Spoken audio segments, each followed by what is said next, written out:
kemampuan diplomasi Anies dan Ganjar. Ada juga yang ngirim video-video singkat begitu kan. Anies 2 menit bisa mempengaruhi Sekjen PBB Guterres. Wah. Lalu begitu Ganjar, mohon maaf belum ada videonya. Saya bikin juga konten tentang Anies bernarasi tentang fungsi BUMN. Kata Anies, BUMN itu harusnya begini. Dalam perdebatan, nggak penting apakah pendapat itu bakal benar atau tidak. Yang penting dia punya standing, punya point of view, punya kerangka berpikir. Nah, di sana belum ada.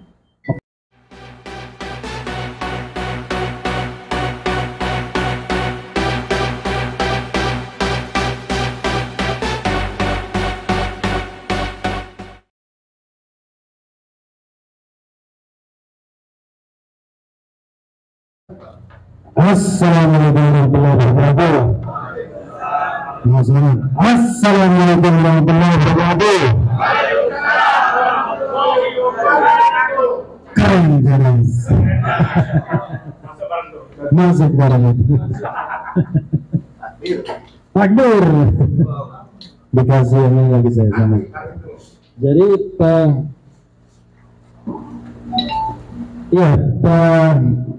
menjaga suara ya. Kalau kita kaitkan dengan Pilpres 2024 yang juga ada pileknya, maka sebenarnya kan 2 hal yang paling penting.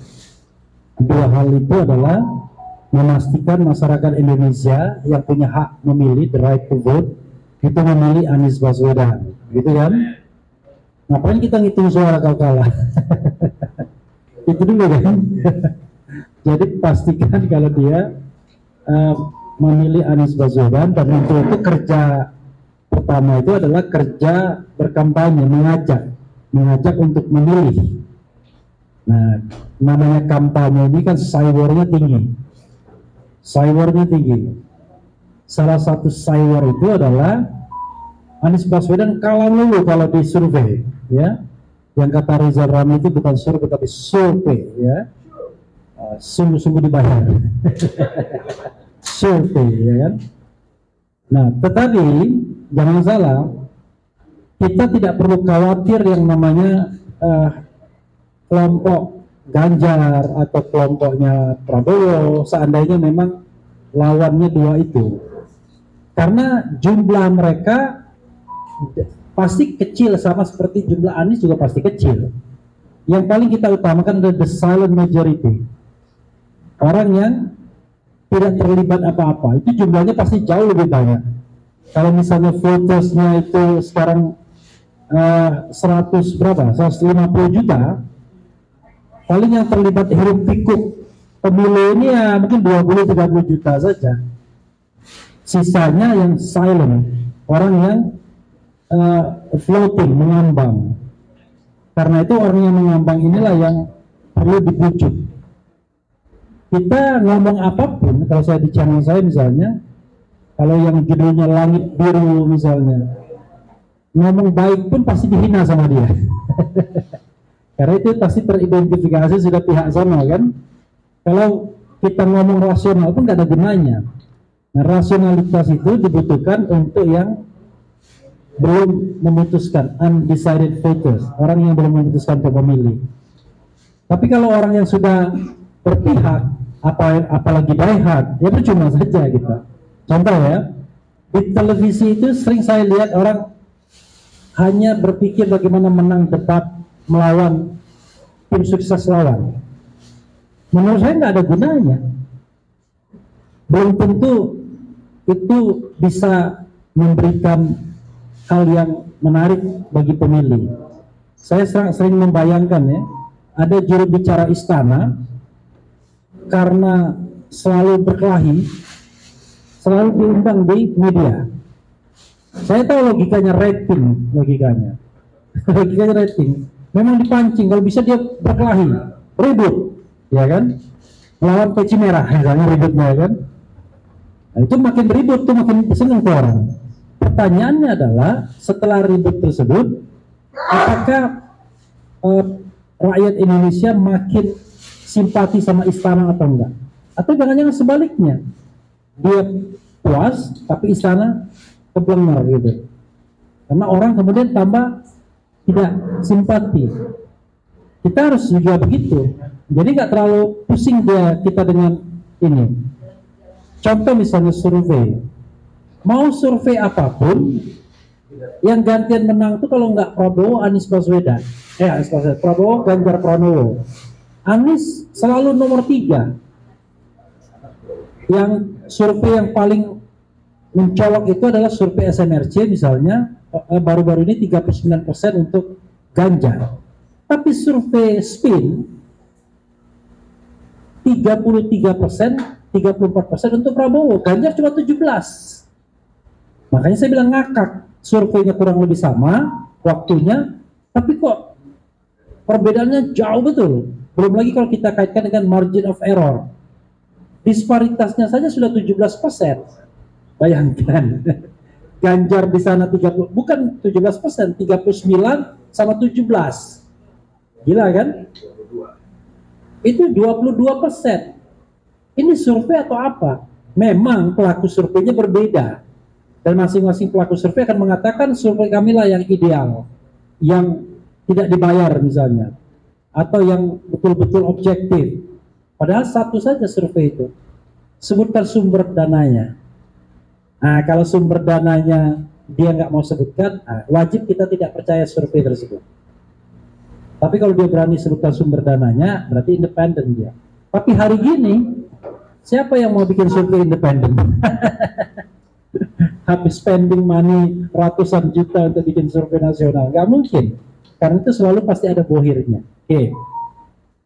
Ketika kita lihat survei Anies selalu nomor 3, kadang-kadang dia cuma separuhnya Ganjar. Bayangkan, Ganjar 39, Anies cuma 14, 15, 16, 17, di bawah 20. Kita yang lihat survei ini bisa shock. Tapi jangan terlalu larut. Kenapa? Survei itu walaupun benar atau tidak benar, anggap saja nggak benar. Karena memang susah untuk bilang bahwa survei itu pasti benar kalau seandainya pihak-pihak lawan sudah membeli pollster atau surveyor ini. Kemarin saya bertemu dengan seseorang yang pernah membayar lembaga survei.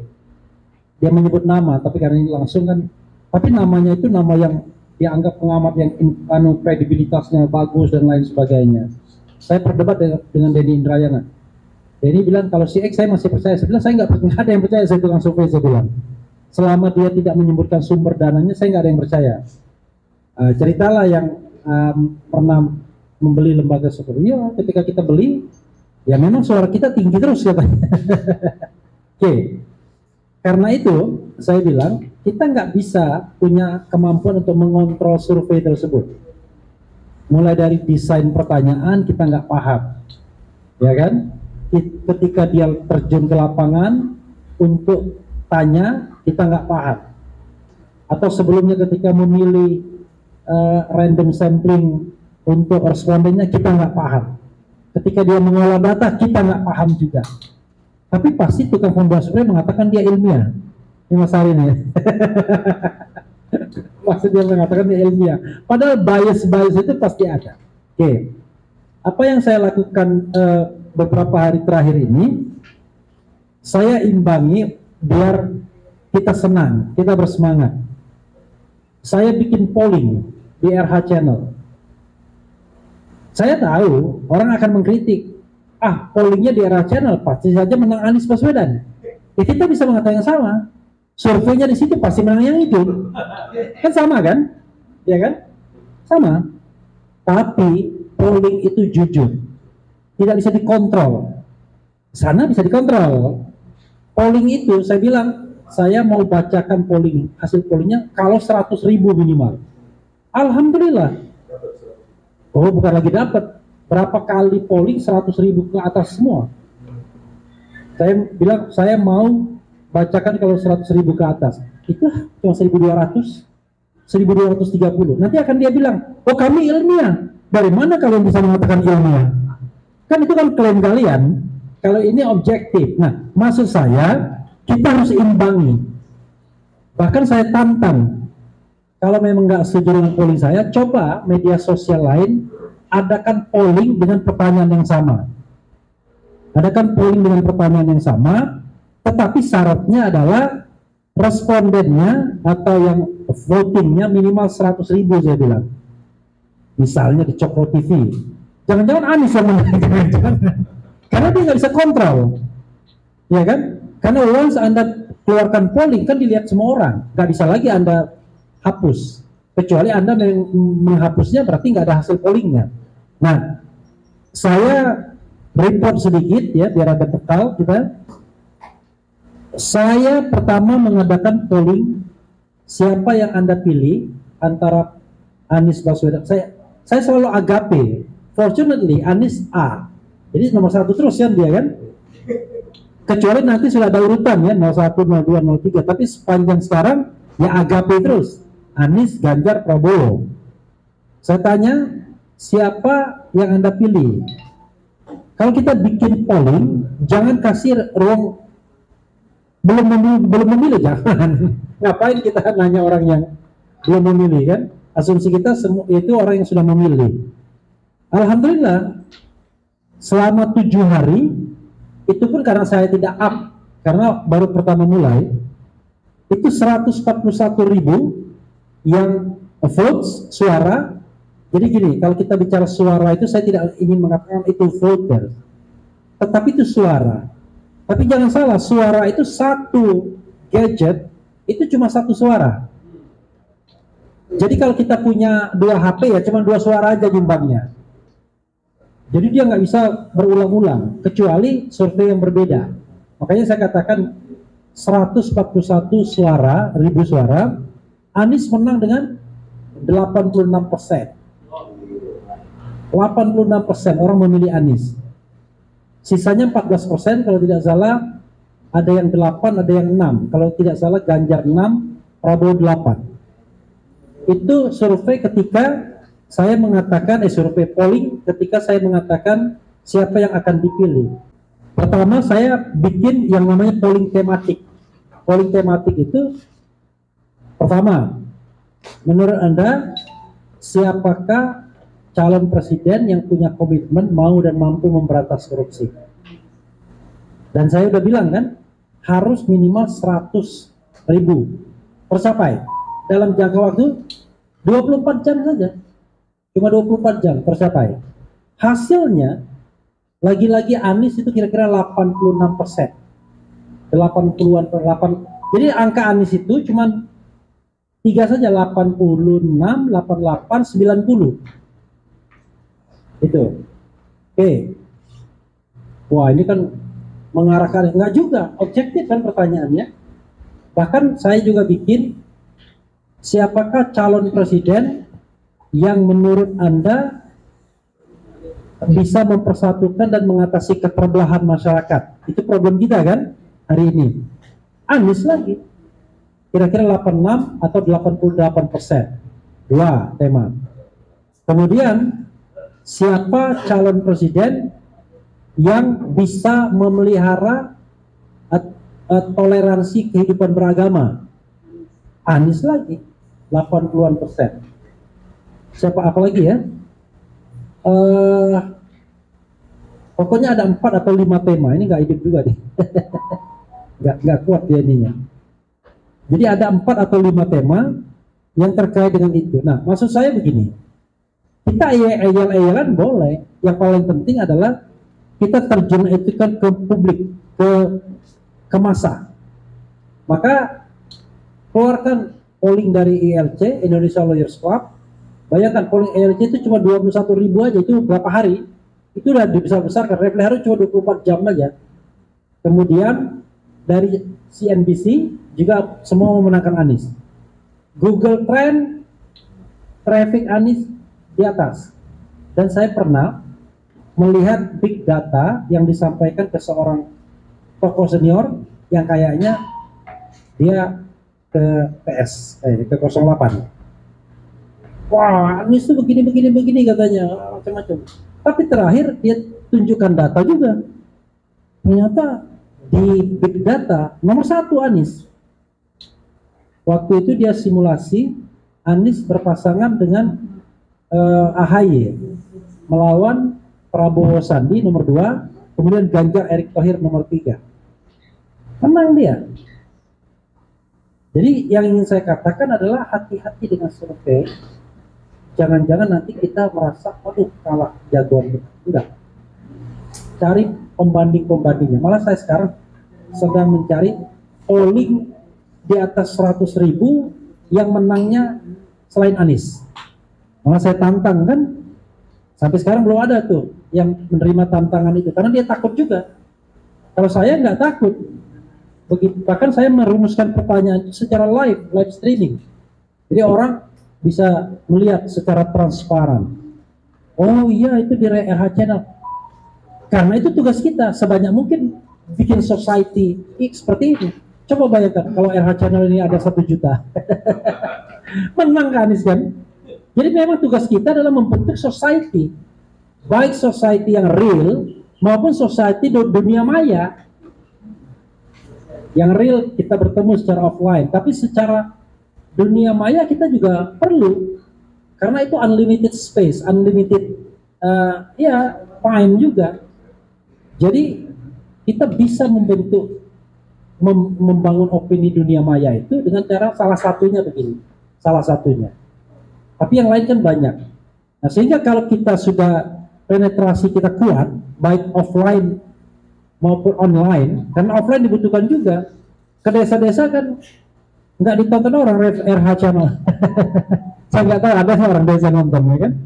Tapi paling tidak penetrasi ke bawahnya juga harus tinggi. Ya, itu satu soal. Kita butuh yang namanya berkampanye untuk kue terbesar itu, yaitu undecided voters. Kalau tim sukses mereka pasti ya eyal-eyalan sama kita. Dia mengatakan kayak Adian kan, saya bikin tuh konten pagi ini, sok tahu kemarin kata Adian, ini Anies itu dia menanggapi pidato Anies di Senayan itu, Anies itu pasti sedang meradang katanya. Bukan karena apa? Karena surveinya nggak pernah lebih dari nomor 3. Tapi memang gaya Adian begitu, nggak usah layani, ya kan? Gitu. Gaya Adian memang selalu membalik-balikkan logika dan dengan ngomong yang terus-menerus nyerocos begitu kan, kita nggak usah layani, kita cukup menyampaikan fakta dan data, tapi mental nggak boleh kalah, gitu ya, mental nggak boleh kalah. Oke, itu satu sisi ya. Sisi yang lain, yang kedua adalah setelah orang memilih kita saatnya jaga suara. Nggak penting orang itu milih apa enggak secara de facto. Yang paling penting diumumkan KPU sebagai pemenang. Begitu kata orang sekarang. Iya kan? Bayangkan. Barangkali beberapa anggota DPR itu nggak penting itu kampanye. Yang paling penting ditetapkan sebagai pemenang oleh KPU. Tapi kan kita nggak boleh begitu. Saya mengatakan kenapa saya memilih Anies, bukan karena Anies punya peluang menang lebih besar. Bukan karena Anies banyak uangnya. Kalau yang banyak uangnya 2 kandidat lainnya, konon katanya lagi banyak uangnya itu. Saya dapat relawan juga yang ngasih tahu saya kan. Tetapi kenapa kita pilih Anies dalam perspektif saya? Karena lebih benar, karena lebih baik. Jadi in comparative perspective, jadi comparison. Kita nggak boleh mengatakan absolut. Oh dia baik, dia benar. Berarti yang lain tidak baik dan tidak benar. Enggak, dia lebih baik, dia lebih benar. Apapun predikat kita bisa sampaikan, dia lebih bijaksana. Apalagi, dia lebih pandai. Makanya ada konten saya ngakak kemampuan diplomasi Anies dan Ganjar. Ada juga yang ngirim video-video singkat begitu kan. Anies 2 menit bisa mempengaruhi Sekjen PBB Guterres. Wah. Lalu begitu Ganjar, mohon maaf, belum ada videonya. Ya kapan kita lihat Ganjar bahasa Inggris? Ya kan nggak pernah. Nah, ini bukan bully. Ini kalau istilah pemilihnya a negative campaign. Jadi kita melakukan kampanye negatif terhadap dia. Jadi negative campaign itu adalah mengeksploitasi kelemahan lawan. Yang faktual, bukan hoax. Kalau hoax namanya black campaign. Yang black campaign yang nggak boleh. Ganjar istrinya 3 padahal cuma 1 misalnya. Nah, itu black campaign, nggak boleh. Tapi negatif campaign, Ganjar nggak punya record diplomasi internasional, nah, itu fakta. Nah dari situ kita bisa banding-bandingkan tuh. Anies Ganjar, enak kan membandingkannya kan? Saya bikin juga konten tentang Anies bernarasi tentang fungsi BUMN. Kata Anies, BUMN itu harusnya begini. Dalam perdebatan, nggak penting apakah pendapat itu bakal benar atau tidak. Yang penting dia punya standing, punya point of view, punya kerangka berpikir. Nah di sana belum ada. Makanya kita bingung. Apa sih kelebihan Ganjar ini? Saya kira komunikasi dalam bahasa Jawa yang paling ini kan. Kalau bahasa Jawa lancar kan? Gitu. Tetapi point of view dia, kerangka berpikirnya kita belum tahu. Dan ini kelebihannya Anies karena Anies kan orangnya serius. Kalau ngomong kan kelihatan point of view-nya. Tapi nggak bisa begitu terus. Harus ada juga yang ya agak ini agak lebay-lebaynya kan. Masyarakat kita kan mayoritas masih lebay juga.